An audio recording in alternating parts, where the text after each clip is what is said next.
C'est parti. Allez, ça. Voilà. Bon, bonjour à tous, j'espère que vous allez bien. Alors, dans ce webinaire d'aujourd'hui, je vais vous parler des présentations en classe et comment un petit peu plus engager les étudiants lors de ces présentations en classe et faire aussi, par la même occasion, progresser donc les groupes qui passent, qui présentent leurs travaux, mais aussi les groupes qui regardent les travaux grâce à l'évaluation. En plus, on vient d'ajouter des nouvelles fonctionnalités sur la plateforme là en début de semaine. Donc, je vais prendre un peu de temps aussi comme ça dans ce webinaire pour vous les présenter parce que c'est des fonctionnalités qui sont attendues depuis un moment par nos utilisateurs. C'est notamment la synchronisation des cours par l'enseignant. Avant, en fait, il fallait nous demander pour synchroniser les groupes et les participants. Et aussi les fameux packs de critères. Donc, vous allez pouvoir comme ça créer des packs de critères pour vos activités et les réutiliser à souhait pour les autres activités. Et ça sera beaucoup plus pratique pour vous si vous avez par exemple 10 critères sur un challenge. Quand vous créez un nouveau challenge, si vous souhaitez réutiliser ces 10 critères, ben, vous créez un pack et vous avez en un clic l'ajout de ce pack au lieu de ajouter manuellement chacun des critères sur vos autres challenges. Et je vous présenterai ça en fin de webinaire. Donc, bah, je ne me suis pas présenté avec tout ça. Je m'appelle Florent, je suis coach à Challenge Me. Je suis en charge d'accompagner les enseignants, les étudiants, les équipes pédagogiques sur l'utilisation de la plateforme. L'idée, c'est que les établissements utilisent notre outil pour faire de l'évaluation, donc l'évaluation par les pairs ou de l'évaluation par les enseignants. On est intégré à la plupart des outils des établissements supérieurs. Et aujourd'hui, comme je disais, on va évoquer le sujet des présentations en classe. Et pour ça, on a créé un modèle. Donc, on continue de faire le tour d'horizon de tous les modèles qu'on a créés directement sur la plateforme. Donc là, je vais aller sur notre site internet. Je le dis à chaque fois, je vous encourage à consulter notre site internet pour vérifier un petit peu, enfin, pour voir un petit peu tous les cas d'usage que nous proposons. Et dans le cas d'usage d'aujourd'hui, donc qui va concerner l'engagement des étudiants lors de présentations en classe, euh, hop, il est où? Je ne le trouve pas. Vous devez certainement le voir avant moi. Voilà, il est là. Donc, on a créé un modèle spécifique pour ce cas d'usage. Et quand vous cliquez dessus, vous allez pouvoir retrouver les différents objectifs. Alors, l'idée de ce modèle et de ce cas d'usage, c'est de permettre aux étudiants qui regardent les groupes qui présentent, d'évaluer justement les présentations qu'ils sont en train de consulter. Généralement, on sait qu'il y a un petit problème d'engagement de ce côté-là. Les étudiants qui présentent, eux, sont actifs. Par contre, ceux qui regardent sont plutôt parfois désintéressés des présentations. Tant que ce n'est pas la leur, ça ne les intéresse pas forcément. Donc là, l'idée, ça va être de les engager lors de ces présentations et de leur demander d'évaluer leurs camarades. Sachant que dans ce type de présentation, vous pouvez tout à fait aussi, en tant qu'enseignant, évaluer en même temps que les étudiants les présentations qui sont en train d'être réalisées. Alors, vous pouvez les évaluer sur les mêmes critères et au même moment, ou tout à fait créer un challenge où vous les évaluerez sur différents critères, des critères peut-être un petit peu plus pointus pour vous, et à une date un petit peu ultérieure. Vous n'êtes pas obligé de le faire en même temps que les étudiants. Donc l'objectif, c'est celui-ci, c'est d'engager les étudiants lors de présentations et aussi de les faire progresser. Donc ça va faire progresser le groupe qui est en train de passer parce que lui, il va recevoir non pas seulement l'évaluation de son enseignant, mais il va recevoir des évaluations de la part de toute la classe. Donc ça va lui permettre un petit peu de progresser sur plusieurs aspects qui n'auront pas forcément été abordés par l'enseignant. Et ça va aussi permettre aux personnes qui évaluent d'être un petit peu plus attentifs et de progresser pour leur future présentation à eux. S'ils trouvent des points forts qui peuvent être relevés ou des choses à améliorer, ils peuvent se dire, ah ben tiens, exactement, je fais la même chose et il faut que je corrige cela. Donc voilà les différents bénéfices que ce type d'activité pourront apporter. Et chaque étudiant va devoir évaluer les présentations qui sont en train d'être réalisées sur différents critères. Donc là, nous, on vous met des exemples de critères. Et justement, ces exemples de critères, vous allez pouvoir les retrouver sur la plateforme avec la nouvelle fonctionnalité dont je parlais tout à l'heure, ces fameux collections de critères, un pack de critères que vous allez pouvoir réutiliser tel quel, s'il vous convient, ou modifier pour vos futurs challenges d'évaluation. Alors, comment ça fonctionne directement sur la plateforme? Donc, pour ce type d'évaluation, on a généralement trois phases. Donc, mais ça peut être un petit peu plus complexe, on peut aller un petit peu plus loin dans l'idée. Donc, de base, on a toujours nos trois phases. Donc, une phase de présentation des groupes, qui est marqué ici comme facultatif, parce qu'on va pouvoir demander aux groupes qui sont en train de présenter de déposer leur support de présentation sur la plateforme. Mais c'est facultatif, comme je le disais, vous pouvez demander au groupe de ne pas déposer leur support de présentation ou de le déposer en amont de la présentation. Donc cette phase sera facultative dans le sens du fait que les étudiants doivent déposer ou non. Par contre, elle devra être créée sur la plateforme pour enregistrer les groupes qui présentent. L'idée, c'est que même si le travail n'est pas déposé sur la plateforme, il y a quand même un travail qui est réalisé de façon externe, on appelle ça. Donc, il faudra créer une première phase de dépôt des présentations ou de présentation des groupes. Ensuite, une phase d'évaluation ici directement, où là, on va inclure toutes les personnes qui doivent évaluer. Donc, tous les étudiants ou et enseignants qui doivent évaluer. Et c'est ici que vous allez pouvoir renseigner les différents critères et les dates à laquelle les personnes vont devoir, les participants vont devoir évaluer. Et pour terminer, vous aurez une phase de résultat où vous allez pouvoir paramétrer ce que vous souhaitez afficher lors de cette phase aux étudiants qui ont présenté, qui ont fait leur présentation en classe. Et ça va leur permettre de consulter ben, éventuellement les évaluations et les feedbacks qu'ils ont reçus, que ce soit de la part des étudiants de leur classe ou des enseignants. Vous verrez que vous pouvez aussi aller un petit peu plus loin en créant différentes phases d'évaluation. Par exemple, comme je le disais, on peut créer une première phase d'évaluation des présentations uniquement pour les étudiants et on peut créer une deuxième phase en parallèle ou à une date différente uniquement pour les enseignants sur des critères différents. Je vous montrerai ça directement sur la plateforme, mais comme ça, vous comprenez bien le fonctionnement vraiment d'une de la plateforme et de ce cas d'usage et comment vous pouvez l'arranger vraiment selon vos besoins. On ajoute aussi sur nos modèles quelques conseils. Donc, évidemment, ça, c'est des conseils qu'on recommande tout le temps, c'est-à-dire qu'il faut préparer les étudiants sur les critères d'évaluation. On sait que quand les critères sont partagés en amont de la réalisation du travail, donc si on sait sur quoi on va être évalué, on se prépare mieux et on fournit un meilleur travail. Il y a le fait de leur rappeler que les feedbacks, donc les commentaires, les évaluations seront donnés de façon anonyme pour un petit peu libérer, entre guillemets, plus facilement la parole et ne pas hésiter à donner des conseils, etc. Donc, vous avez comme ça plein de conseils que vous pouvez consulter sur chacun de vos modèles pour améliorer, quelque sorte, vos travaux d'évaluation sur notre plateforme. Du coup, on va passer directement à la plateforme. Donc voilà, j'ai fait un rapide tour d'horizon sur cette activité sur le modèle que nous présentons sur notre site Internet. Et je vais passer directement sur la plateforme et vous montrer comment vous allez pouvoir créer ce modèle directement. Je bascule ça là. Donc, on est intégré à la plupart des outils des écoles, comme je disais, donc de type Moodle, Blackboard, Brightspace, etc. Et si votre établissement a réalisé l'intégration de ChallengeMe, vous allez pouvoir utiliser directement notre outil dans vos cours. Donc là, je vais me connecter en tant qu'enseignant directement. Alors, j'ai dû changer mon mot de passe. Non, c'est bon. Je vais me rendre dans un de mes cours ici.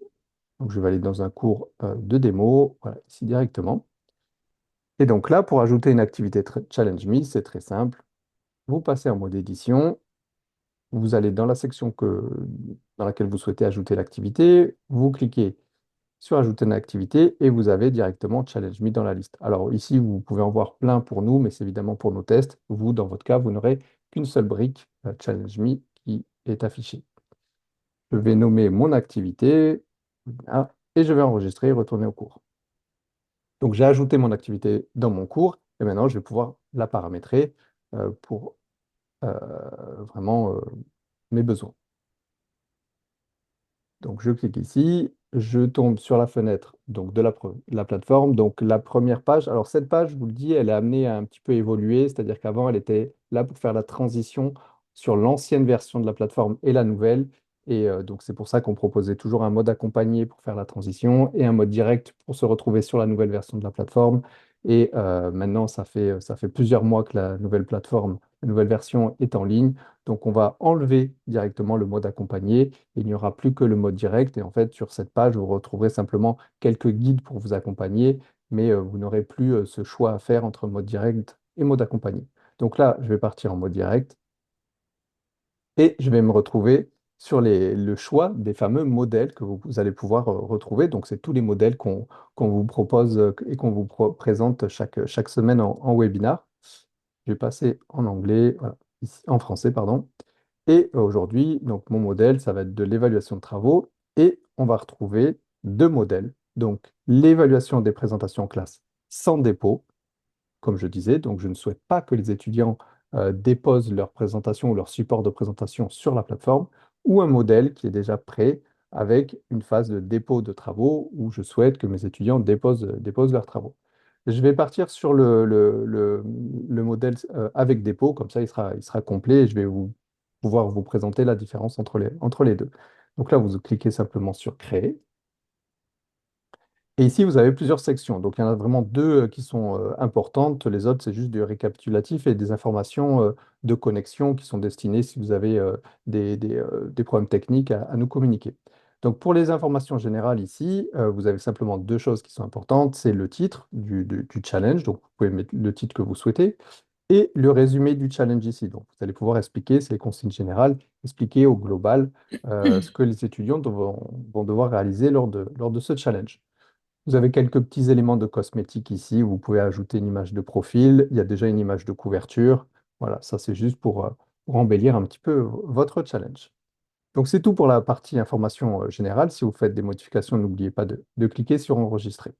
Ce qui va nous intéresser vraiment, c'est la gestion des phases ici. Donc c'est toute cette section. Et donc là, on voit que j'ai choisi un modèle et j'ai déjà les trois phases de créer. J'ai choisi le modèle avec dépôt des présentations par les groupes. Donc j'ai ces fameuses trois phases, pardon. La première phase de dépôt des présentations, la deuxième phase d'évaluation des présentations et la phase de résultat. Quand je clique sur une phase, je peux consulter en dessous tout le paramétrage et les différentes options que je vais pouvoir sélectionner sur chacune des phases. Donc, l'élément principal, ça va être définir les dates. Donc, à quelle date je souhaite que les étudiants déposent leurs travaux sur leur présentation sur la plateforme ici.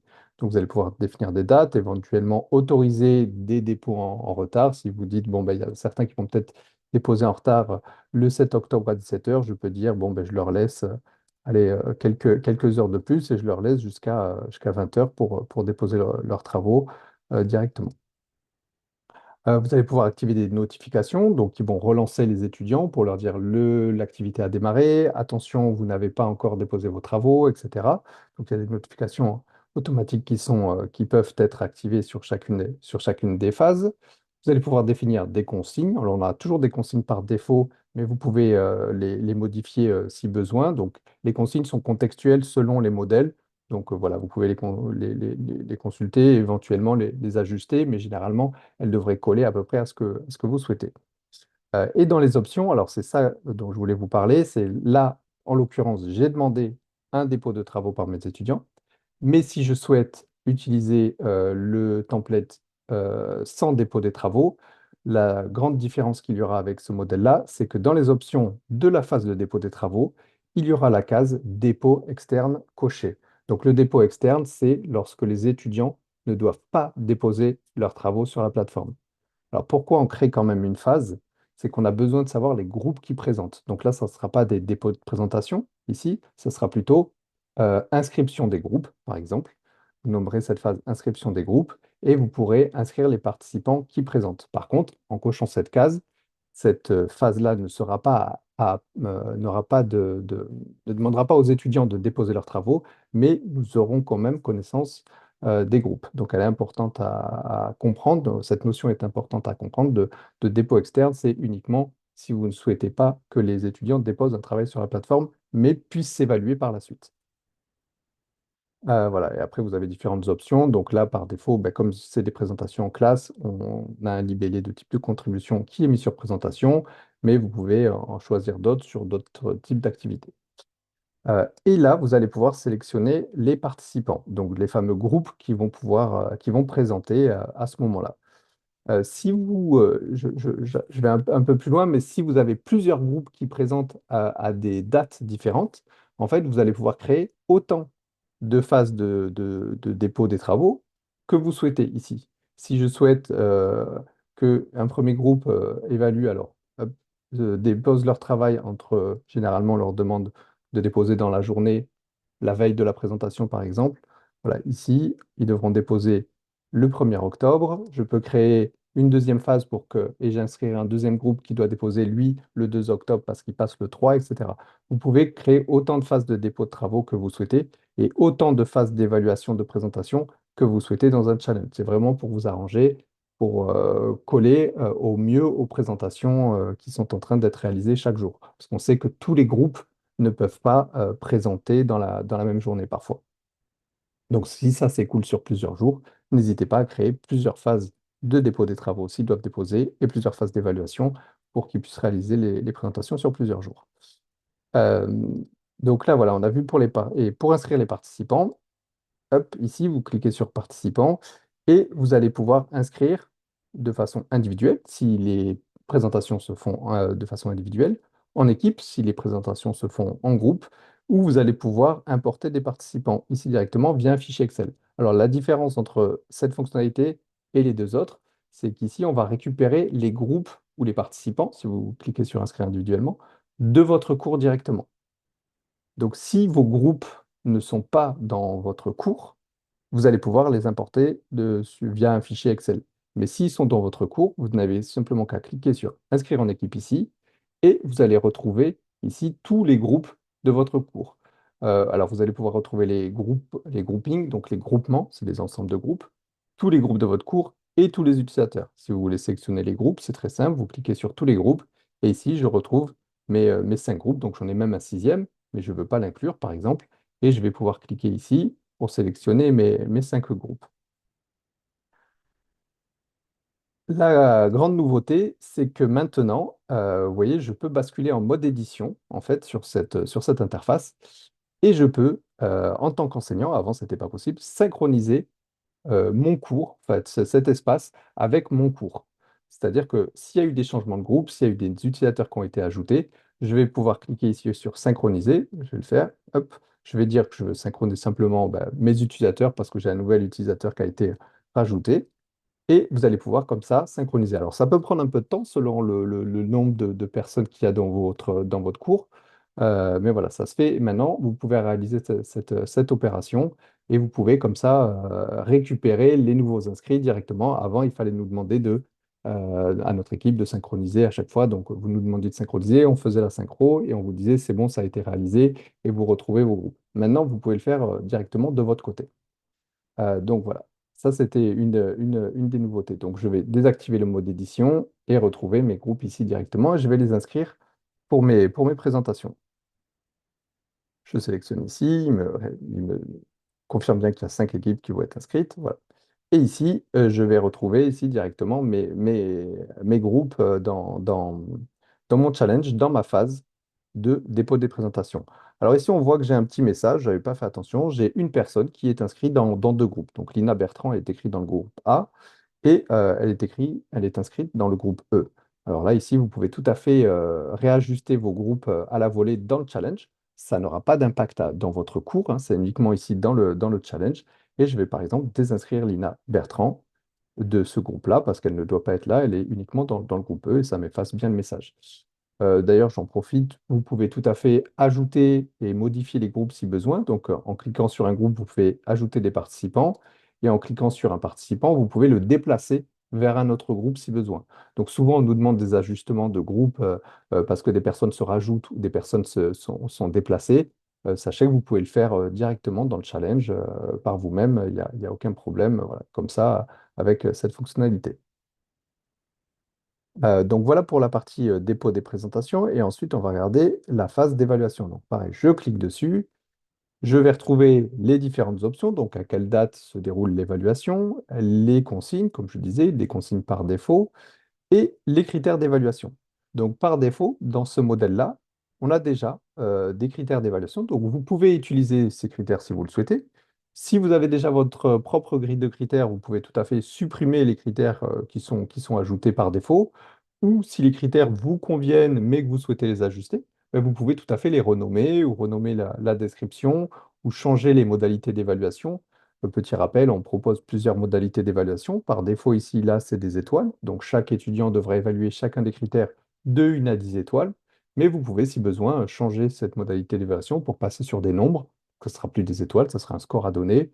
ou des options prédéfinies. Vous allez pouvoir définir vos propres options. Donc là, l'étudiant ne devra pas donner une note, mais sélectionner une valeur. Donc ça pourrait être par exemple ici les valeurs, la présentation manque de fluidité, la présentation est globalement fluide, etc. Et l'étudiant devra sélectionner une de ces valeurs, etc. Sur chacun des critères, vous avez aussi la possibilité d'activer un feedback ou pas.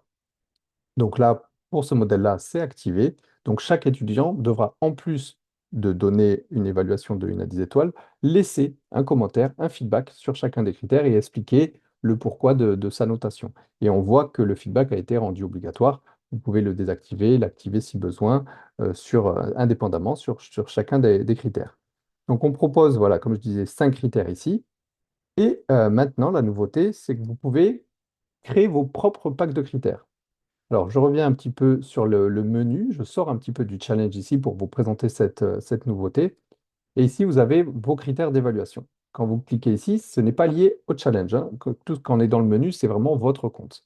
Donc, dans le critère d'évaluation ici, vous allez retrouver les critères de Challenge Me et nos fameuses collections. Donc les critères de façon individuelle, donc vous avez tous nos critères ici, selon la modalité d'évaluation que vous souhaitez, voilà, vous pouvez les filtrer.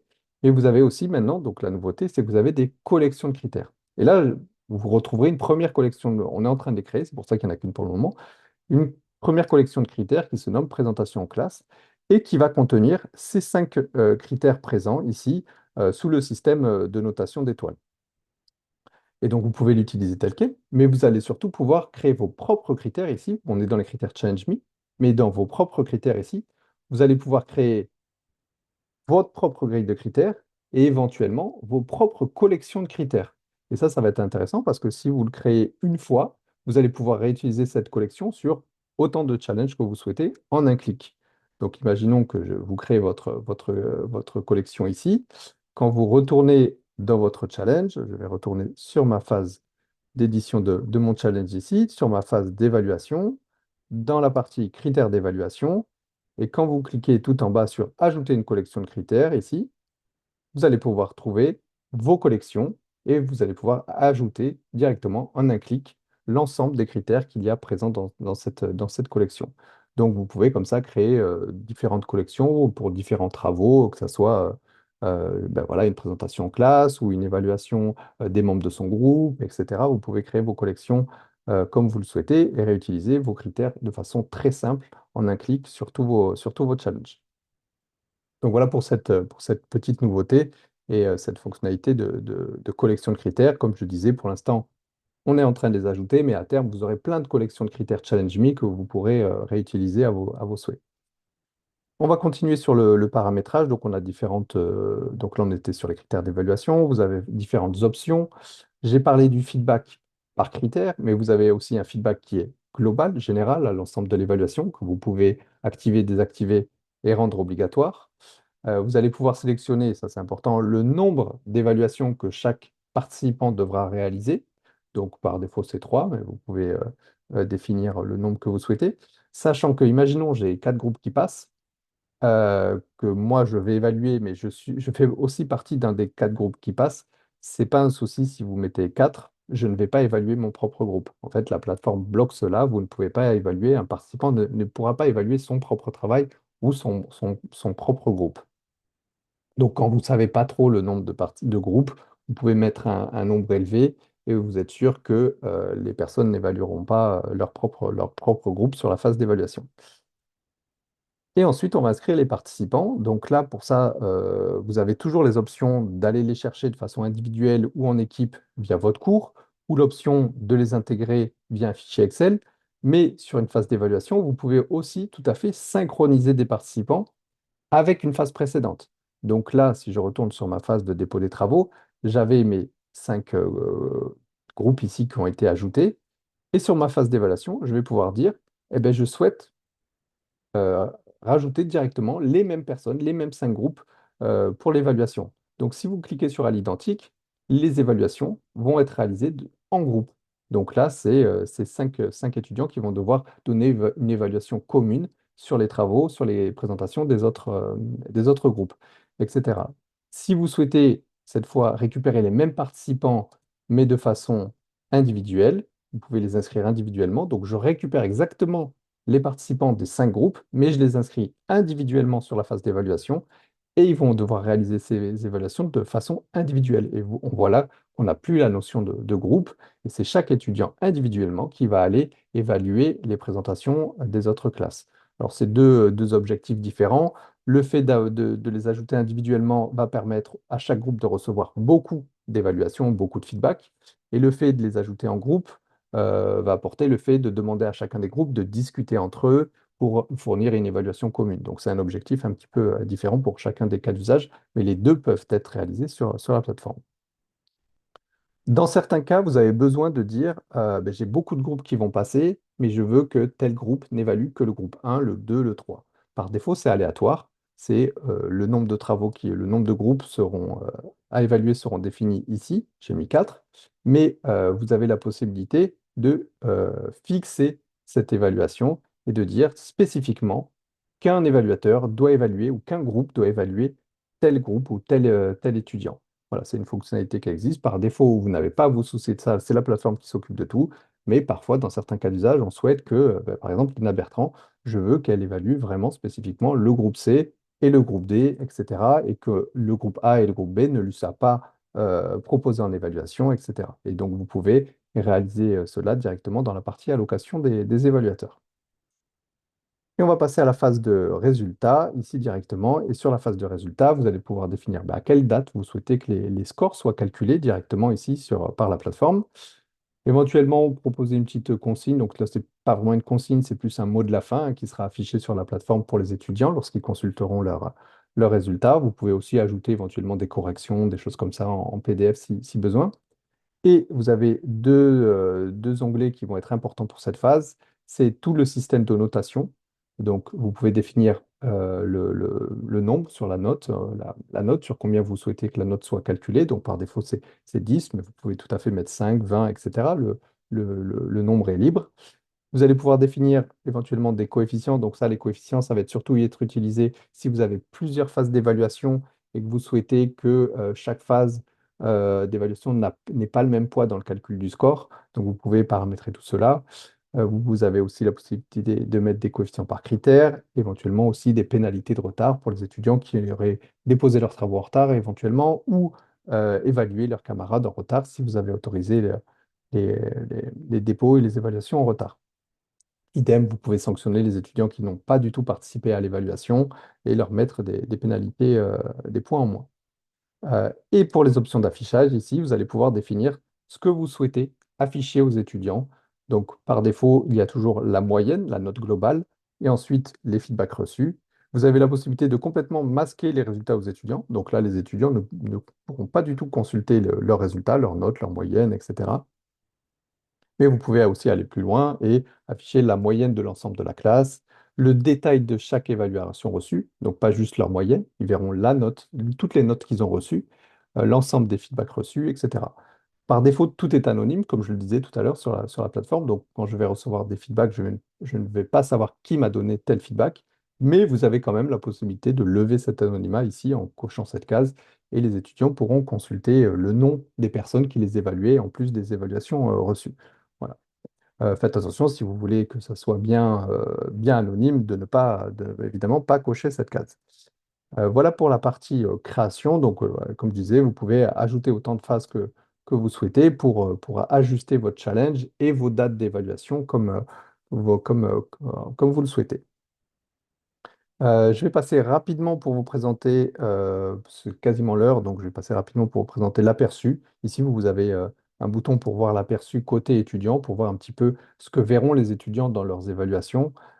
Directement, vous pouvez sélectionner un étudiant, une date. Donc là, ce qui m'intéresse, c'est par exemple regarder au 9 octobre ce qui va se passer, etc. Vous pouvez cliquer ici et voir la partie évaluation, voir la partie dépôt de travaux. Si je mets au 1er octobre ici, voilà, je peux voir comment les étudiants vont devoir déposer leurs travaux. Vous pouvez voir les interfaces étudiants comme ça. Toujours intéressant de pouvoir voir ce qu'ils voient en amont pour vérifier que le challenge est bien configuré et qui correspond bien à ce que vous souhaitez. Vous avez aussi le suivi de l'activité ici. Donc, il y a toujours deux boutons ici. Il y en a un qui va basculer sur l'aperçu Si vous êtes dans le suivi, ça peut basculer sur la configuration du challenge ici. Si vous êtes sur la configuration du challenge, vous pouvez basculer sur le suivi. Voilà, il y a vraiment trois écrans différents sur lesquels vous pouvez naviguer directement via les options et les boutons ici. Et dans le suivi de l'activité ici, vous allez pouvoir consulter les dépôts de travaux, donc les dépôts des présentations des étudiants, savoir si les groupes ont bien déposé, etc. Vous avez toute la participation de chacun des étudiants, le groupe dans lequel il est inscrit, est-ce que le travail a bien été déposé et validé, est-ce qu'il est seulement brouillon, c'est-à-dire qu'ils ont commencé à déposer un travail mais ils ne l'ont pas validé, etc. Le nombre d'évaluations reçues par chacun des groupes si les évaluations ont démarré, etc. La même chose sur les présentations, sur les évaluations, pardon, vous allez l'ensemble des étudiants qui doivent évaluer, le nombre d'évaluations réalisées pour le moment, etc. Vous avez toutes ces informations notamment, et après, dans les résultats, vous aurez les moyennes calculées par la plateforme de l'ensemble des évaluations reçues, etc., les notes. Et dans la partie notes globale ici, sur la phase de résultats, vous aurez aussi les éventuelles pénalités, si vous avez appliqué des pénalités, les éventuelles pondérations, etc., avec toutes les notes finales calculées par la plateforme. Donc voilà comment vous allez pouvoir réaliser ce type d'évaluation, de présentation en classe. Voilà, j'ai fait le tour un peu rapidement parce qu'on n'a qu'une demi-heure. Est-ce que vous avez des questions? Oui, les évaluations, je vois les questions, pardon, sur le chat. Les évaluations sont anonymes. Donc en tant qu'évaluateur, vu que j'évalue un groupe qui passe, évidemment, sur la plateforme, il est affiché le nom du groupe qui passe. Donc je verrai si c'est le groupe 1 qui passe, je verrai écrit groupe 1 et je vais l'évaluer. Par contre, quand le groupe 1 va consulter les résultats, ils vont voir leurs évaluations de façon anonyme, c'est-à-dire qu'ils ne verront pas que c'est moi qui va évaluer directement. Comme je le disais, sur la phase de résultat, vous pouvez, si besoin, lever cet anonymat, mais par défaut, c'est anonyme et les évaluations reçues seront bien reçues de façon anonyme. Est-ce que vous avez des questions? N'hésitez pas à activer le micro. Oui, Dominique, je vois que vous levez la main. Ouais, j'ai une question par rapport au groupe. Alors, je pense que j'ai déjà posé la question, mais c'est pour être sûr. Oui, Donc, moi, dans Moodle, j'ai mes groupes, à la limite des oui, groupes de TD. oui. Et si j'intègre d'autres groupes via CSV, il n'y a pas de conflit d'intérêt.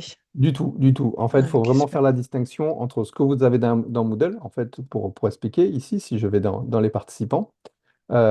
Ici, c'est simplement une vue de ce que vous avez dans Moodle. Donc, si vous synchronisez, ça va être exactement à l'identique de ce que vous avez dans votre cours, ici directement. Et du moment que vous les inscrivez sur la plateforme, ici, vous êtes sur Challenge Me. Il n'y a plus rien à voir avec votre cours et vous pouvez faire un changement de groupe. Ça n'aura pas d'impact dans votre Moodle. Vous pouvez inscrire de nouveaux participants en plus qui ne seraient pas, par exemple, dans votre cours via un fichier Excel. Ça ne rentrera jamais en conflit avec votre cours. Il n'y a pas de lien entre les deux. C'est juste, on récupère la synchronisation pour avoir la vue des groupes, on les inscrit, et une fois qu'ils sont inscrits dans le challenge, c'est dans le challenge que ça se passe. Ah bah super. Ok, Voilà. parfait. Merci. Il y a d'autres questions ou tout est clair pour vous? Sachez que vous recevrez ce webinaire le replay de ce webinaire, pardon, par email. Comme ça, vous pouvez éventuellement reconsulter les parties qui seraient intéressantes pour vous et que vous n'aurez peut-être pas pu voir clairement pendant le webinaire. Voilà. Je vous souhaite une bonne journée. Si vous avez des questions, n'hésitez pas, hein, je reste disponible. Vous pouvez envoyer un petit mail à coach@challengeme.online et on se fait toujours un grand plaisir à vous répondre. Merci à tous. Bonne journée. Merci. Merci, au revoir. Merci, au revoir.